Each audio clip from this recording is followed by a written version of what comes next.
America is now on the cusp of the largest intergenerational transfer of wealth in history. As wealthy boomers pass on, somewhere between $30 to $70 trillion will go to their children over the next 3 decades. These children will be able to live off this wealth and then leave the bulk of it, which will continue growing, to their own children, tax-free.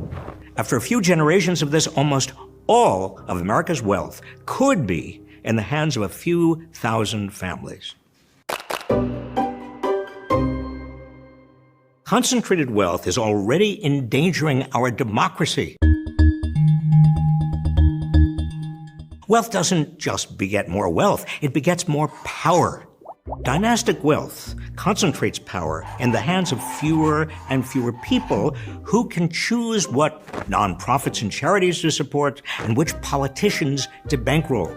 This gives an unelected elite enormous sway over both our economy and our democracy. We might come to resemble the kind of dynasties common to European aristocracies in the 17th, 18th, and 19th centuries. Dynastic wealth makes a mockery of the idea that America is a meritocracy where anyone can make it on the basis of their own efforts. It also runs counter to the basic economic ideas that people earn what they're worth in the market and that economic gains should go to those who deserve them.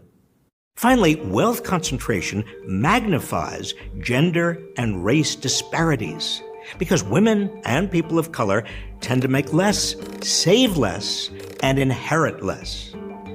The typical single woman owns only 32 cents of wealth for every dollar of wealth owned by a man. The pandemic likely increased this gap. The racial wealth gap is even starker. The typical black household owns just 13 cents of wealth for every dollar of wealth owned by the typical white household.